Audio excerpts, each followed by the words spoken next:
Thank you for stopping at my corner of the internet. I encourage you to embrace the symbolism behind the lion totem with me. The lion represents strength, courage, leadership, and personal power. And the word heart is best described by Brene Brown in this next clip. What they had in common was a sense of courage. And I want to separate courage and bravery for you for a minute. Courage, the original definition of courage, when it first came into the English language, it's from the Latin word cur, meaning heart. And the original definition was to tell the story of who you are with your whole heart. My name is Geraldine Gomez, and I'm a passionate storyteller on a mission to explore the powerful narratives of identity, migration, society, culture, mindset, and entrepreneurship.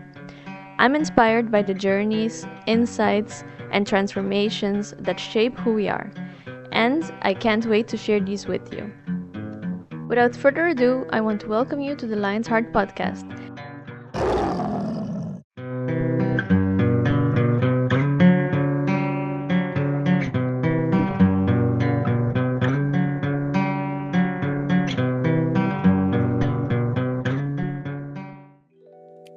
Alright, first of all, Jules, thanks for being a guest on the Lion's Heart podcast. This season is coming to an end, and with that, I think it's the perfect episode to reflect on the Caribbean experience in the Netherlands. But first of all, I would like you to introduce yourself, where you come from and where you live in the Netherlands. So, first of all, thank you very much, Geraldine, to inviting me on your podcast. I came originally in 1983 to the Netherlands to study, and I've been hanging around here for quite a while, as you see. I'm originally from Curacao, so I left the country when I was 18. So, born and bred in Curacao, but been living for the most part in the Netherlands, though with a lot of back and forth only on vacation. So I kept quite warm connections with the island. Yeah. Yes. Okay. And when you moved to the Netherlands, how old were you then? I was 18, finished HAVO, and came to study. And when you were in Curacao, how did you prepare for the next step? So how did you decide what to study and how did you get guidance? So, well, I'm a very bad example in that case because, when you're 18, the island tends to be quite small. Yep. So I was looking for a way to move, to see the broader world. So I was just looking into the studies that were for sure granting me back then a scholarship, or in my time it was studielening, to move. So instead of wanting to study something, I was searching for a study that will grant me the assurance that I will be leaving the island for a couple of years. So in that case, I'm not a good example. I just wanted to leave and see much more of the world, be on my own, leaving house. With 18, you're still living at home. So I just wanted to move on. I think it's very relatable, though. I think a lot of young adults also feel that way. Looking back on the days when we were young, carefree and innocent under the sun, dreams were big and worries small.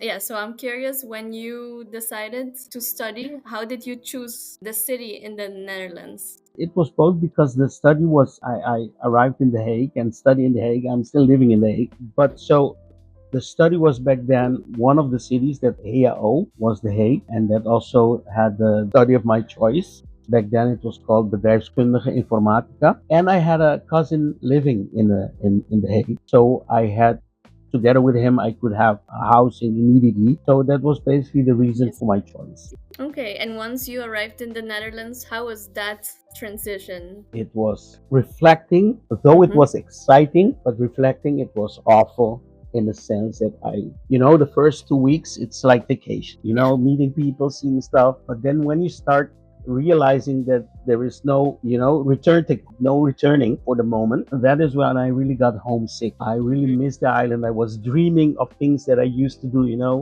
going to my friends, moving in. And so transition was hard in the sense that in those 10 hours of flight, everything changes. From the way you eat, from the way you dress yourself, from living at home, being now on yourself, learning to cook, learning to do everything on your own. The most simple thing, washing your clothes, those things. It was quite hard to get used to that big a change in that amount of time. And on top of that, you have to go to school as well at a Yes, you higher have to go level. to school. Yes, then you had like, introduction days. And because I saw some of your questions on the language, I thought I spoke Dutch, but when I got here, I couldn't understand what they're saying. When I saw people laugh, the other students laughing, I would start to laugh because something funny was said, I suppose. But the mumbling and the Yeah.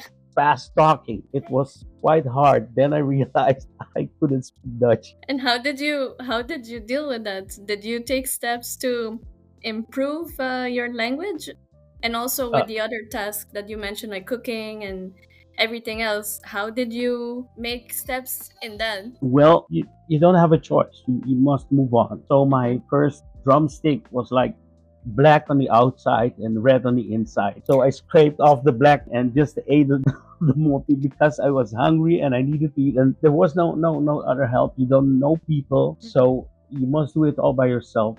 But I learned to cook because I'm still here. So that's one. Yeah. On the Dutch side, learning Dutch was quite difficult because at school I had some other students from the island, so we used to speak Papiamentu with one another. But there was a moment, one in where we were living. We were living on apartments, etage. Boy he's from Suriname, so he didn't speak Papiamentu, Mm-hmm. and so that is where we were more or less forced to speak Dutch, and there is where the change came. We started getting used to Dutch and speaking Mm-hmm. more Dutch, and but it was quite a challenge also for the study. It was much more easy when you had some classes in English or literally your books in English than in Dutch. Resulted to be quite difficult for me at first. That is very interesting because it's exactly what I believe we lack on the island is not the Dutch language, but the Dutch language in a social setting. So expressing your emotions in Dutch, I think that's a big shift for us here when we moved to the Netherlands. And the fact that you had to adjust because of the person who came from Suriname, I think that was quite a blessing in disguise for the Dutch language. Yes, because that is when I really start speaking much more Dutch. And because as I told you, I thought I spoke Dutch, but it's not just the, knowing the words, but it's also the different accents. One issue was the mumbling, binnenmonds, when they speak, and that was quite difficult sometimes. So our Suriname friends, they speak a little different Dutch. That was better to start, but it was quite a adjustment stage in living in the Netherlands. What languages did you speak on the island? Well, basically, we spoke Papiament. And, back then there was much less English, because of course now youngsters are much more versatile in their language because of internet. So they speak well English. They can hear a lot of Dutch also. But in the 80s, that wasn't the case. It was, you speak Dutch and after you speak Papiamentu, little English here and there, Spanish because you watch Spanish television, but only moments you spoke Dutch was at school. Again, it's the Dutch we speak, the Papiamento Dutch. We all, even the Dutch people there didn't speak like when I arrived here. And when you were in school, then you did bedrijfskundige informatica, Yeah, yeah. and you luckily had some courses in English. But how did that study Courses go? were in English, but the literature, the book, some of them Okay. were in English. That made it because if to read Dutch, that wasn't a real problem. Now you use internet and Google Translate and ChatGPT, Mm-hmm. but back then you have your dictionary and you will look it up if you don't understand. But it's the spoken language that was the difficulty and the fast track of how they spoke. But it was I learned a lot back then in the sense that when people speak different languages, you need to give them time to speak slower. Process. Yes, but at school the problem was understanding the language, the spoken language more, but also the adjustment with all the other stuff I told you. And then when you continued the study, did you enjoy the study? Did you think, I want to stick to this study? Did you ever think about changing? Well, as I told you, this wasn't like a dream study for me. I wanted to become a informaticus.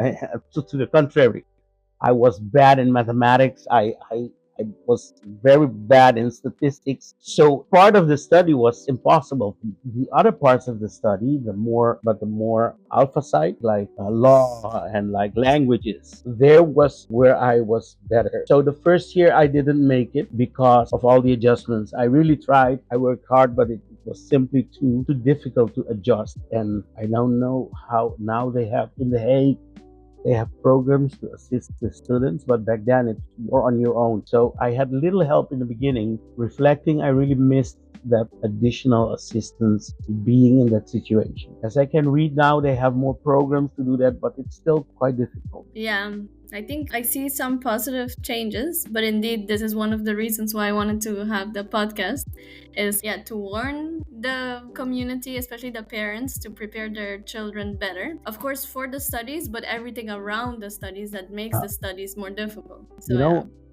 being have some independency from a younger age. Though emotionally with my friends, I was independent. I did what I wanted to do. I lived at home. I was very dependent on the income from my father, and my mother doing all the work, and don't have to worry about what you're going to eat, all of that. And that was a hard awakening. But on the other hand, I must tell you, it really formed me back then. It made me who I am right now, self-sufficient, really able to dealing with hardship. Even though it was difficult, part of it was very difficult. I really appreciate all I've learned by Definitely. doing this. And what you mentioned is also very recognizable in my journey. So you say those of us who have been blessed to be in a in a home like that the dad takes care of the finances, the mother takes care of Mhm. the house chores. Why do you think that is back on the islands that the children are not encouraged to take these steps earlier? You see, we are very family based. Even when you become independent on the island, you're still not really are. And I have a lot of friends from Aruba and Bonaire, and that's more or less the same in what I'm trying to tell you. So we grow up, and even though when we become adults, we are still much bound to our house and our family. People get married, and then again, they're back home because it's a small island.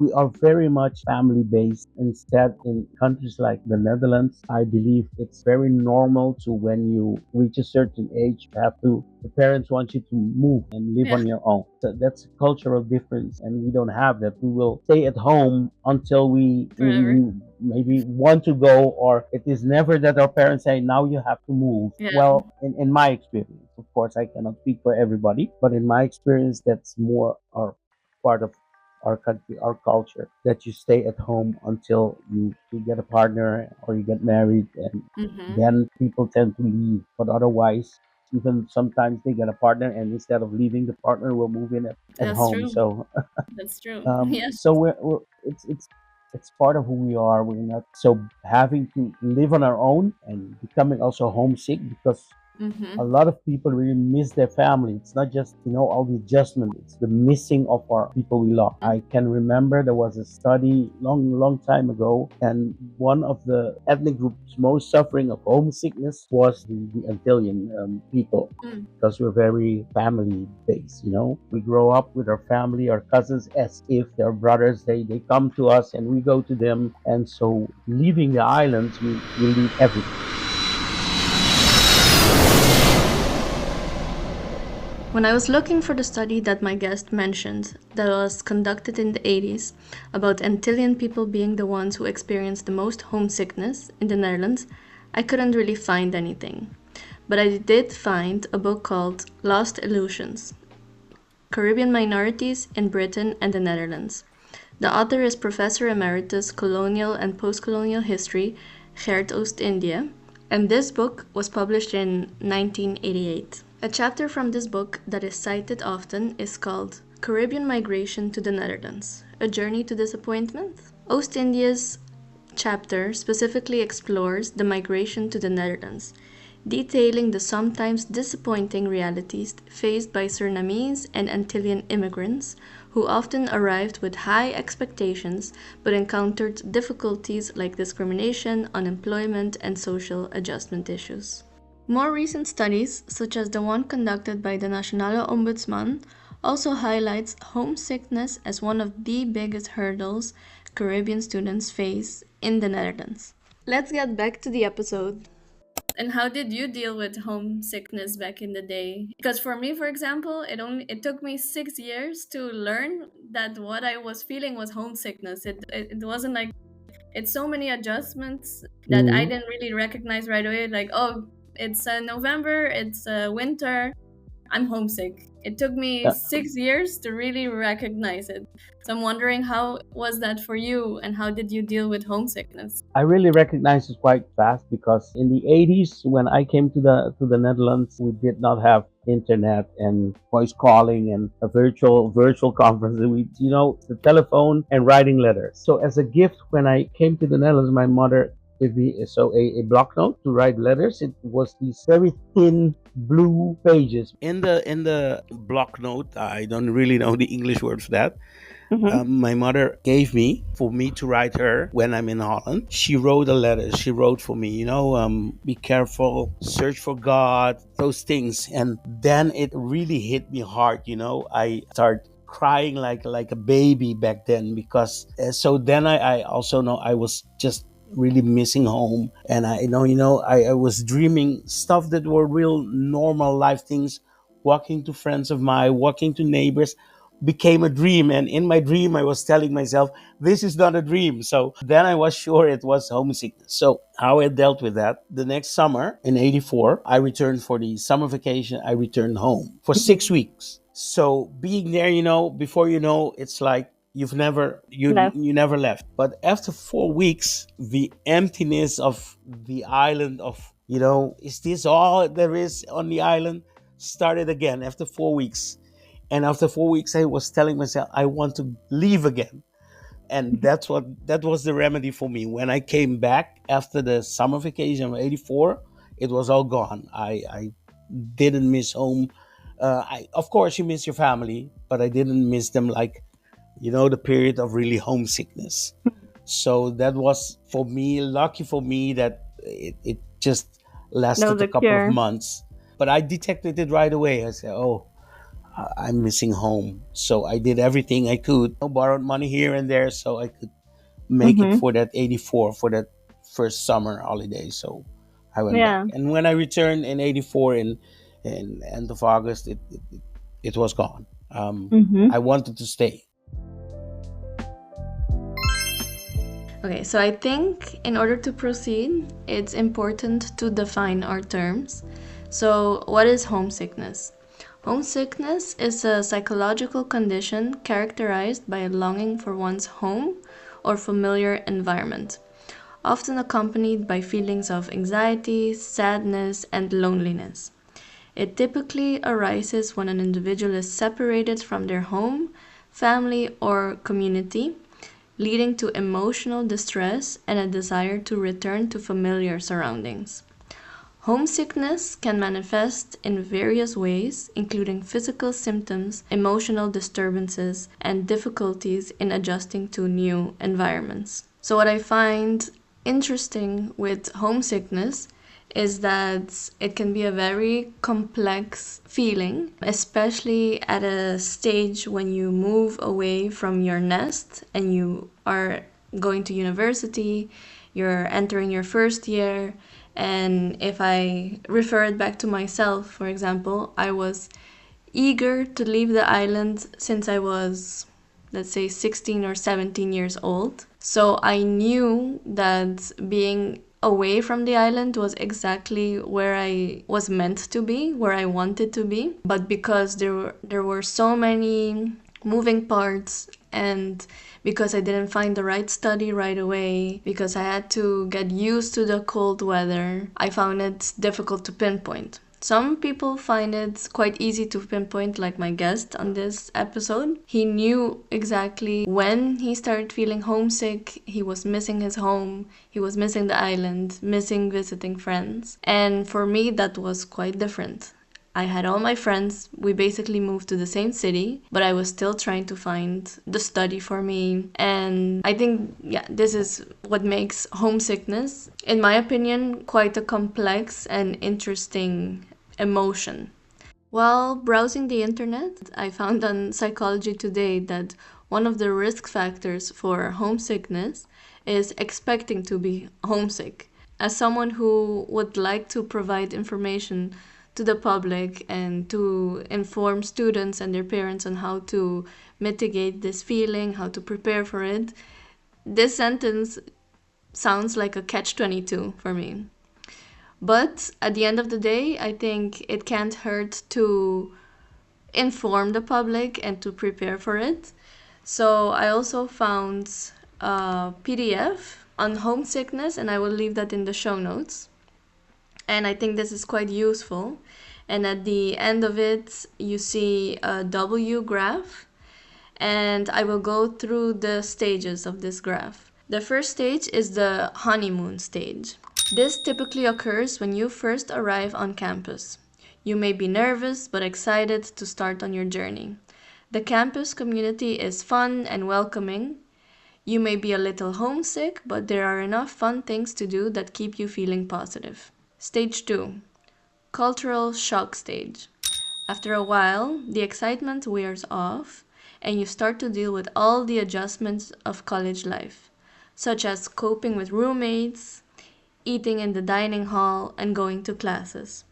You may really miss home and all of the things you are most familiar with, and you may feel sad, down, or lonely. Stage 3 is the initial adjustment stage. After a while, you start to get into a routine, and college life isn't as scary as it once was. You may still miss home, but you start to feel that you can manage yourself as a college student. Stage 4 is mental isolation stage. You feel stuck between two worlds. Home is not as familiar as it once was, but you don't feel 100% integrated in college life. This commonly occurs after students go home for a longer break. Acceptance and integration stage.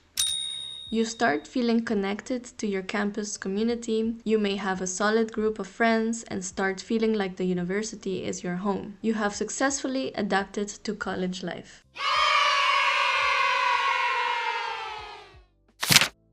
And what I find interesting in the case of Caribbean students is that not only are they dealing with homesickness on this level, that from the definition you can kind of see that this is applied to the US college life.